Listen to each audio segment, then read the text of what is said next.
Chapter 533 That Bitch. In a luxurious Western-style restaurant, Dongfang Lai slowly finished up his dessert, wiped his mouth, and said to the person opposite him, "Is that so? He lost the first battle? Maybe we've been putting too much attention on him. It seems like the kid said to be a provisional candidate doesn't have anything up his sleeves," replied Zhou Shuming with a disdainful grin. "I wasn't really bothered by him, but you, the woman you're interested in, is staying in the same house as him. God knows what would happen between them," said Dongfang Lai. Zhou Shuming's face turned dark as he glared at Dongfang Lai. The two were concerned whether Mo Fan was able to secure the nomination, since it would determine if he was chosen for the World College Tournament. However, the good news was, Mo Fan had lost in the first battle. The losses would not be recorded on the scoresheet, yet without winning, it was difficult to earn enough points. Basically, they had overestimated the guy. As Dongfang Lai had mentioned, if he were in a serious battle against the kid, he would easily defeat him in a few rounds. "How about the next battle? Who are his opponents?" asked Dongfang Lai. "Bai Yulong from the Magic Association. As for the other three, nothing outstanding, but since they are in the top 20, they won't be weak either. Bai Yulong, he's a tough opponent." The same night, on the same field, the four students from Team 11 who lost their first battle sat on the grass with unpleasant looks. Their opponent team did not have anyone famous, yet they still lost the battle. As such, it was likely that none of them had earned lots of points from it. Gugn had a gloomy look. He initially thought since his teammates were all in the top 20 in their element school, they would be somewhat reliable. To his surprise, even though they were fairly strong in one-on-one duels, they were slow when fighting in a team, nothing but burdens to him. He could easily suppress their opponents with a huge lightning spell. If they were any good, they would not have lost the battle. Gugn felt rather hopeless when he recalled that he still needed to fight another 2 battles in the same team. "Mo Fan, what's wrong with you? Why did you try to trap them with the Forest of Kun? That guy had the shadow element. How could you possibly trap him?" scolded Gugn. I-Tutu lowered her head, not daring to say a word. She did bear a huge responsibility for the team's loss. If she had managed to trap the water magician with her Forest of Kun and prevented him from casting Rolling Wave, it would not have shattered their formation. However, I-Tutu cast it on a shadow magician. The plant element was almost useless against the shadow element. A simple fleeing shadow was enough to dodge the spell. "Besides, I never knew we also had a girl called Mo Fan in our school," said Lu Xing with a weird look. "Are you talking about that Mo Fan who is said to be a provisional candidate?" He. I don't think the guy has anything to offer apart from being lucky. I'm glad he's not in our team. Well, this girl Mo Fan isn't any good either." Li Jia showed no mercy either. "Alright, that's enough. Just make sure there won't be any mistakes in the next battle," said Gugn. The others did not comment on anything. I-Tutu also promised that she would not make any mistakes in the next battle. I-Tutu returned to the apartment in a bad mood. Her mouth did not stop murmuring. She admitted that she was not strong. Her strength was still a certain distance away from the top 20 in every school, yet they could not simply blame it all on her. "I'll surprise them tomorrow," said I-Tutu. "Surprise who?" asked Mo Fan, walking in from the balcony with a chicken rib in his mouth. He had only taken a single bite of the chicken rib, but the flame bell who had smelled it immediately ran into the room. Mo Fan tried to take another bite, but all he got was air. The flame bell had already taken the chicken rib away. She crouched in a little corner and began munching it, sounding like a little mouse biting its food. "No, nothing. You must have heard it wrong. Ha ha." I-Tutu did not dare tell Mo Fan the truth. "You're acting strange. By the way, I heard that the nomination preliminaries have already started." "When is my turn?" Oh, your number is fairly behind," said I-Tutu. Mo Fan stared at I-Tutu. Somehow, he felt like the girl was hiding something from him, yet she had always been strange since day one, so it was meaningless to ask any further. The following day, I-Tutu woke up fairly early. Time had been running short. As a result, the institute had arranged 2 battles to take place simultaneously. As a result, the team had 2 battles in the morning, with almost no interval in between. Similarly, their opponents would be fighting their battles consecutively, too. As such, the team would have to decide if they were going to go all out in the first battle, or preserving some energy to handle the second battle. I-Tutu purposely asked her family to prepare a Death Strike magic equipment for her, so she could perform well today. Mo Fan had woken up just as I-Tutu left the apartment. From his room, he happened to see I-Tutu leaving in her shoes. It was rare to see her not wearing her heels. It's obvious that she's prepared for a fight, Mo Fan began to ponder with his jaw in his hand. After a slight hesitation, Mo Fan decided to take a look. The woman had been acting too strange lately. Mo Fan followed behind I-Tutu, but somehow lost her on the way. The school was so huge that he had no clue where to look for her. Most importantly, he had spent almost 2 years in Pearl Institute, yet he suddenly realized that he had lost his sense of direction. He was running in circles for quite some time, yet he still could not find his way. Trees, paths, classrooms, laboratories, training grounds. Where the hell was he now? Ah, that's the library. I finally found a landmark. Mo Fan finally recognized a familiar structure after passing a small wood plot. As Mo Fan arrived at the entrance of the library, he coincidentally stumbled into a woman whose black smooth hair had lots of little crystals dangling on it. She was holding a stack of books in her chest. Mo Fan, the woman blurted out in confusion when she saw him. Ding Yumian, you're always at the library. Mo Fan let out an awkward smile. Don't you have a duel today? Said Ding Yumian, blinking her eyes. Do I? Is it in the afternoon or at night? Asked Mo Fan, raising his brows. Ding Yumian shook her head. She raised her head to take a glance at the clock on the wall and said, It's happening now. Oh, it already started 10 minutes ago. Quote. Mo Fan smacked his lips. He was suddenly at a loss for words. I-Tutu. That bitch. Chapter 534 A Torrent of Abuse. Ding Yumian was rather impressed by Mo Fan. As a student of Pearl Institute, he had spent almost 2 years here, either in the outer campus or the main campus, but he had still managed to get lost.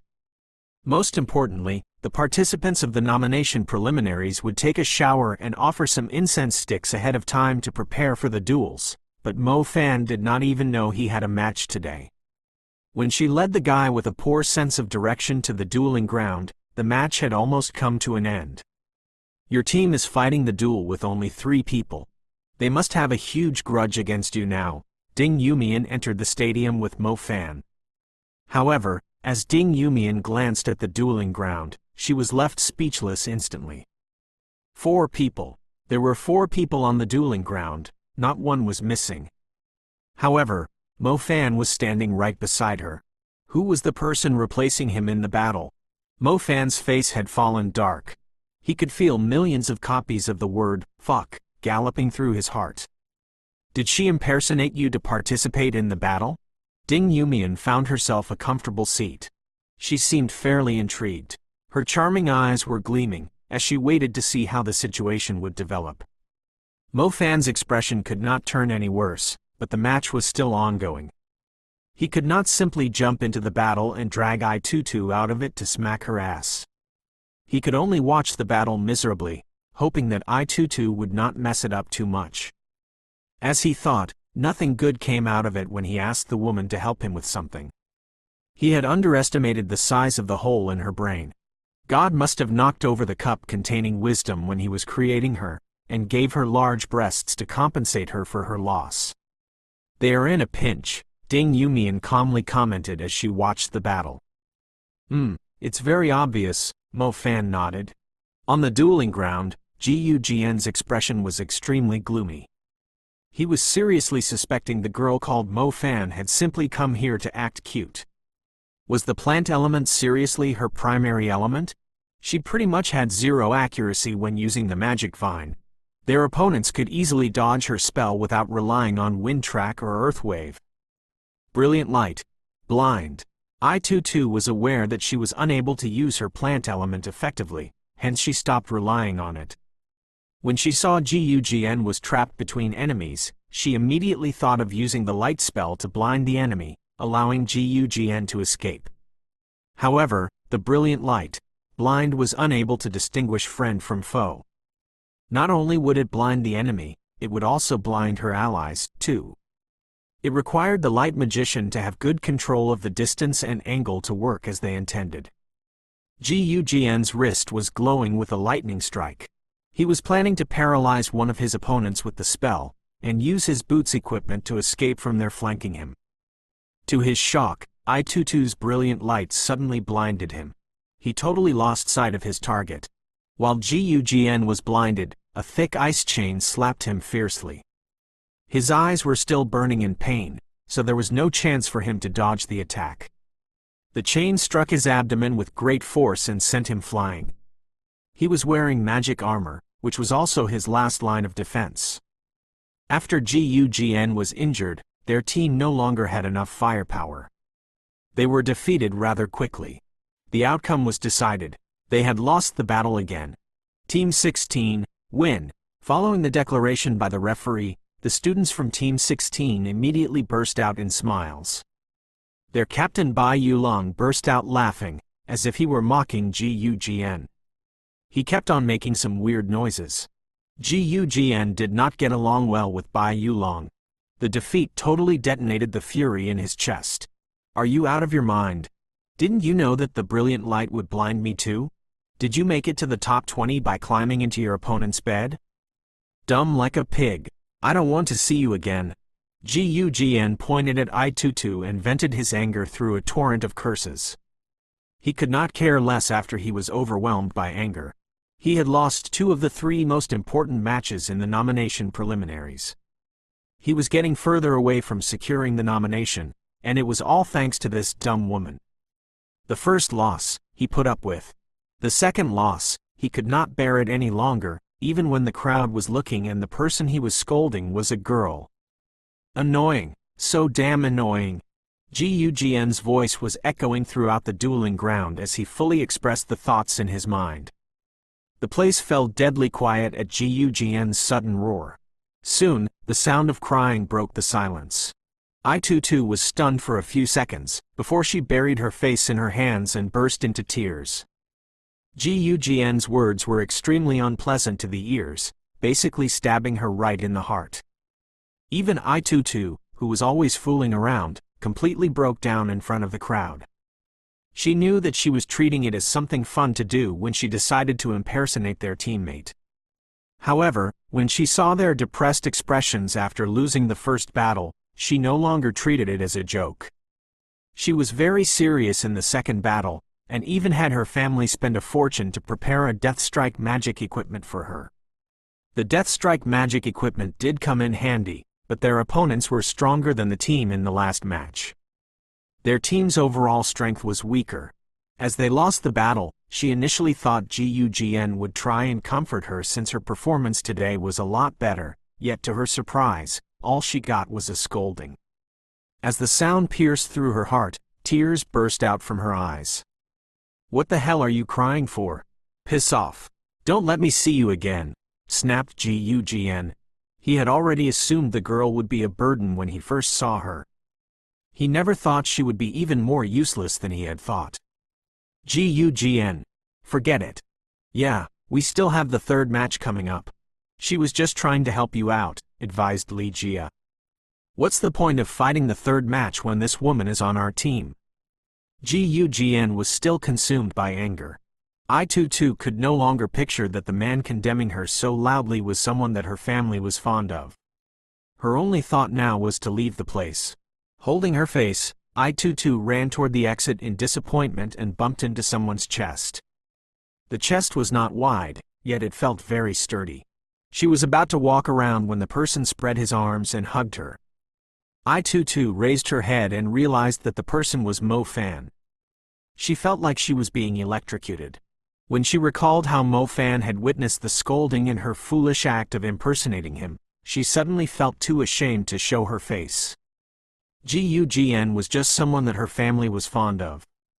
She could simply ignore him by hardening her heart, but Mo Fan was her friend, her housemate, and she was scared that Mo Fan would scold her, too. After all, because of her, he had now lost 2 important battles. Chapter 535 You're the one who's hopeless. I'm sorry. I didn't mean it. I-Tutu was like a hurt little stray cat, no longer showing her usual playfulness as she apologized to Mo Fan with red eyes. She would not apologize to Gugn. She had never treated someone like him seriously, but it was not the same for Mo Fan. He was her friend. Glancing at the hurt I-Tutu, Mo Fan patted her head. He had no intention of blaming her. They had known each other for quite some time. Mo Fan was extremely familiar with I-Tutu's personality, thus even when she foolishly impersonated him in the battles, he would simply feel speechless and would only give her a fair warning. But she was a woman, after all. Even if she had done something wrong, she did not deserve to be scolded in front of the crowd like Gugn had. Mo Fan would never do that to I-Tutu, even if the girl had screwed up all 3 of the matches. He would never use foul language on her. Him being close to I-Tutu was only part of the reason, but most importantly, a man should never behave like scum to a woman. Don't cry, it's okay, Mo Fan sighed. You don't blame me? I-Tutu raised her head. Her red eyes stared at Mo Fan in disbelief. You did cross the line this time, but it's not the end of the world. Besides, did you forget, I'm already a provisional candidate. There's a chance I wouldn't even be here for the nomination preliminaries if you hadn't suggested it, Mo Fan smiled. I-Tutu glanced at the man. At such a close distance, she suddenly discovered that the Demon King was as warm as the sun when he was smiling, very handsome, shining warmth into her heart. But, I still have to apologize to you. Sorry, I'll try to make up for it, I-Tutu said firmly. All right, I accept that, but... Mo Fan turned his head slightly, locking his gaze onto Gugn who was still cursing at his teammates, but, I'll even the score first, and we'll talk about how you'll make up for it. Mo Fan let go of the stray cat I-Tutu and had her sit down to take a rest. Ding Yumian sat in her seat quietly. She handed I-Tutu a bottle of water, having her calm down first. She then switched her focus back to Mo Fan, who was walking toward Gugn. She was curious to see what Mo Fan had in mind. She was a psychic magician, hence she was able to sense the anger in Mo Fan's calm black eyes, hidden under his indifferent expression. You're Gugn? Mo Fan walked up to Gugn and asked calmly. What do you want? Are you here for that woman? Gugn was not blind. He clearly saw I-Tutu falling into the man's arms, but his eyes were full of disdain. It was most likely that the girl had used her body to climb into the top 20. It was reasonable some man would step forward to protect her. Nothing much. I just want to tell you that if you start crawling to her from where I am, and give yourself 3 loud slaps to the face, and apologize to her, I'll forgive what you've said to her. On top of that, I would like to say, go fuck yourself. Mo Fan stood in front of Gugn. He purposely emphasized the last few words, enough for the entire crowd to hear it clearly. Gugn's face fell dark immediately. He was still overwhelmed by anger. He pointed at Mo Fan and snapped, "Who the fuck do you think you are? You better piss off as far as you can before I have the urge to cripple someone. It's clear that you can't win the battle yourself, yet you still blamed it on a girl. The difference between you and a dog is, at least a dog is born through regular intercourse, yet a crossbreed like you. Must be something your mum farted out after she turned pregnant from eating some shit," replied Mo Fan. The cursing popped the eyes of Ding Yumian and I-Tutu wide open. First, they could not understand the logic of the statement. Second, they were astonished by Mo Fan's skill at cursing. Everyone at the scene was a magician, a student of an institute that was a pillar of the nation, yet the man said something so wild, unpleasant, and illogical when cursing someone. But why did it feel rather pleasant to their ears? The whole place fell quiet all of a sudden, the filthy words still echoing in their ears. Some of the girls were utterly confused by what he had said, and turned to the wicked boys nearby to get an explanation. Gugn had used up all the foul language in his vocabulary. He was at a loss for words to return the favor. He could feel blood rising in his throat from the grudge in his chest. Mo Fan was raised by common people. A person like Gugn was no match for him. Getting cocky when you only know how to scold someone? Come face me in a duel instead. I'll make you regret insulting me today, swore Gugn, his finger pointing at Mo Fan as he finally collected his thoughts. You do know that scolding a person isn't something to be proud of, but weren't you the one feeling good when you were scolding my friend I-Tutu? Said Mo Fan with a smirk. Gugn felt like he had simply dropped the rock he was carrying onto his feet. His expression fell dark when he saw the crowd laughing at him. However, he would never admit his wrong. Was I wrong? It's true that her strength isn't worthy to take part in the nomination preliminaries. Why can't I scold a letdown like her? You lost because you're bad. You never stood a chance against them, said Mo Fan. So you think you're good? I'll make this clear. If it weren't the rules that prohibit the students to duel against one another outside of the assigned matches during the nomination preliminaries, I would have smashed you into a coma by now. You should be glad that the rules have protected you this time, since I don't want to destroy my future because of a trash like you. There's no way we could win as long as that stupid woman is on our team, said Gugn. Mo Fan was aware how much of a scum this Gugn was, yet the referees were still watching them. They would simply interfere and stop the fight if he tried to beat this scum up, and it was obvious that Gugn would simply stay close to the referees. He uttered a hollow laugh and said to Gugn, "You've said it yourself. Dare to make a bet with me?" "I don't mind saying it again. Everyone here can testify it. This woman is the reason we lost. What's the bet for?" Gugn was obviously trying to protect his image. "I'll fight the third battle in your place with the same teammates, those two guys and her. If I win, you'll fucking do what I say. Crawl to where she is, slap yourself 3 times in the face, and apologize to her." Mo Fan was extremely disgusted by the scum. What an asshole. If the referees weren't around, he would have beaten the crap out of the guy. Gugn was stunned. Gugn glanced at his surroundings and saw that everyone was looking at him. He could not decline the man's dare, as he would simply be denying his own words. "All right, but if you lose..." "Oh, I remember that there's a lawn in front of my apartment. Lots of annoying people would walk their dogs there, so there are dog poops everywhere. You can split them with that stupid woman and eat them all," snapped Gugn. "Gugn, your condition is even more unreasonable." His teammate Li Jia could not stand him any further. Gugn glared back at him. Mo Fan did not care, since he would simply accept any condition given to him. A few months ago, Mo Fan would not have acted so recklessly, but he was feeling very confident now that the Flame Belle had reached her youth stage. "Very well. Referees, please help to testify to this bet, too." Mo Fan turned around and said to the referees. The 3 referees were actually some young teachers of the institute. Although they were pretending to feel helpless when the students were quarreling, they were actually looking forward to it in their hearts. Damn, it was much more exciting to be the referee for fights like this. Speaking of which, this student who came in after the fight. He was a real man. That being said, they could not simply ignore the rules. One of the referees spoke up, "It's something personal between you, and fine as long as you both accept it, but we won't be giving you high points for your performance. We'll still follow the standard when judging your opponents. If you're fine with that, we won't mind." "That's fine by me, since we won't be able to fight the third match even without this mess," said Li Jia.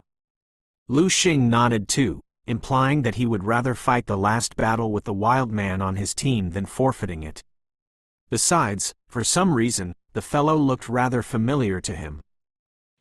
Editor's note: they rolled a natural 1 on the perception check when he said, "I-Tutu," and didn't realize she was a fake, yes.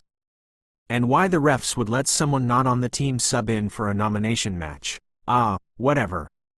Chapter 536 Strange Movement. "Mo Fan, are you sure about that?" I-Tutu asked timidly. Don't worry, said Mo Fan, thumping his chest confidently. Even though I-Tutu wanted to give Mo Fan full marks on his pretentious act, she knew that every student in the top 20 was not easy to deal with after taking part in the 2 battles. It would be difficult to win with her on the team. Either way, the matches were still continuing. Not long after, their new opponents appeared before them. It was obvious that they had just arrived at the place, completely unaware of the situation. A man whose hair was dyed blue with his hands in the pockets walked up to Gugn and clapped his shoulder with a smile. Brother, I will not show any mercy today. Consider yourself unlucky since your opponents are assigned through drawing. Gugn's eyes glistened when he saw the man. He said, so you're my opponent in the 3rd match, but I'm not the unlucky one. Gugn sent a hostile look at Mo Fan and I-Tutu. Li Jia and Lu Xing's faces turned pale when they saw the man with blue hair. This is bad. It's Shu Mingqing. That guy is stronger than Bai Yulong, blurted out Li Jia. Shit, this is over, losing 3 matches in a row. Even though I wasn't hoping to secure a nomination among all the experts, I don't want to lose like this. I can't explain myself if the result is this bad. Lu Xing was wearing a gloomy expression too. Don't give up yet, let's work together. Mo Fan reassured him. You might not know, but that Shu Mingqing is in the top 5 of the wind school. His wind element will simply stop all our spells from touching him. He's unbeatable. How are we going to win? Said Lu Xing. You'll never know if you don't try. Meanwhile, Shu Mingqing had learned the situation from Gugn. He was staring at Mo Fan with a disdainful grin. Kid, I've seen lots of wild-mannered people in Pearl Institute, but I've not seen anyone like you. Oh, you don't need to tell me your name. I don't have time to remember the names of little shrimps and prawns, said Shu Mingqing, digging into his ear with his pinky finger. He did not even bother looking at Mo Fan as he spoke. You might be a retard if you can't even remember the guys who beat the crap out of you. Ha ha ha, only a few. Only a few students in the entire Pearl Institute would dare to say that to you? Enough with the bullshit, can't you say something else? Interrupted Mo Fan. Shu Mingqing was stunned for a moment. Damn, this kid isn't following the script. He was indeed trying to say that line, yet Mo Fan had beaten him to it. He had no choice but to snap with a dark expression. Humph, I can't wait to see you lick the lawn clean. Shu Mingqing's teammates were experts from other element schools too, and fairly close with him. They too were uttering hollow laughs when they saw how arrogant Mo Fan was. The group of 4 went to their position on the stage. Judging from their formation, Shu Mingqing was their forward. It was difficult to tell what elements the other 2 magicians had, but the slightly plump woman at the back must be the support of their team. Mo Fan led his team onto the stage. He suddenly recalled something as he was about to go into the formation. He quickly turned around and asked Lu Xing and Li Jia, by the way, what elements are you 2? Lu Xing and Li Jia palmed their faces, as if they were trying to say, why the hell are you only asking now? My primary is water, and my secondary is ice, said Li Jia. My primary is wind, secondary is fire, said Lu Xing. I-Tutu simply stood there without telling Mo Fan her elements, since he already knew what she had. Mine is fire and lightning, said Mo Fan to his teammates. Oh, very similar to Gugn. You too, fire at will when the battle starts. I-Tutu, try and use your light spells to protect us. Our defense is fairly weak, said Mo Fan. I-Tutu nodded. For the very first time, she was extremely obedient. The 3 referees had finished their preparations. They declared the start of the battle once the participants were in position. Shu Mingqing was extremely full of himself. Even after the battle had started, he still had his hands in the pockets, not showing any respect to his opponents. Lu Xing was the first to complete a fire element star orbit. A fire burst appeared on his palm, which he threw right at Shu Mingqing, who was standing closest to him. Lu Xing's fundamentals were solid, and he was able to cast the fire burst slightly faster than Mo Fan. Those ranked in the top 20 were not to be underestimated, indeed. The guy was able to complete the star orbit so quickly, even though fire was his second element. The fire burst in the form of a fireball swept an arc across the air and landed accurately on Xu Mingking. Xu Mingking did not raise his head, nor did he pull his hands out of the pockets, yet his figure suddenly became blurry. As the fire burst exploded at where he was standing, the guy had already moved 10 meters away. The flames were only devouring the afterimage he left behind. A grin slowly surfaced on Xu Mingkong's face. It felt like he was simply standing there, asking to be attacked. Lu Xing, who assumed it was mere luck, cast the fire burst, rupture once again, but the outcome was the same. Xu Mingking seemed to be fooling around with Lu Xing, as he only dodged the spell right at the last second. Go on, you should all attack at the same time. Do you really think that slow basic spell is going to touch me? Sneered Xu Mingking scornfully. Li Jia soon joined the attack. He was planning to use his ice spread to hinder Xu Mingkong's movements, before using Ice Lock to deal a critical blow to him. However, Xu Mingking was able to dodge that with ease too. Even after Li Jia had cast an intermediate ice spell, he was able to weave among the spells easily with another basic spell, Fleeing Shadow. The combination of Shadow Element and Wind Track made his movements totally unpredictable. Lu Xing and Li Jia had started using their intermediate spells, yet Xu Mingking continued to challenge them with his Fleeing Shadow and Wind Track. His hands remained in his pockets throughout the battle. Some girls were cheering for him because of how cool he looked. That guy's movement is almost on par with Zhang Xiaohu's, murmured Mo Fan. However, Mo Fan had already come up with an evil idea. His eyes flickered, cunning as a fox. A burst of flame ignited on Mo Fan's palm. He did not draw a star pattern, as its aura was too obvious, which would easily attract his opponent's attention. He was also using Fire Burst. Mo Fan threw the spell forward, secretly blending it with Lu Xing and Li Jia's attacks.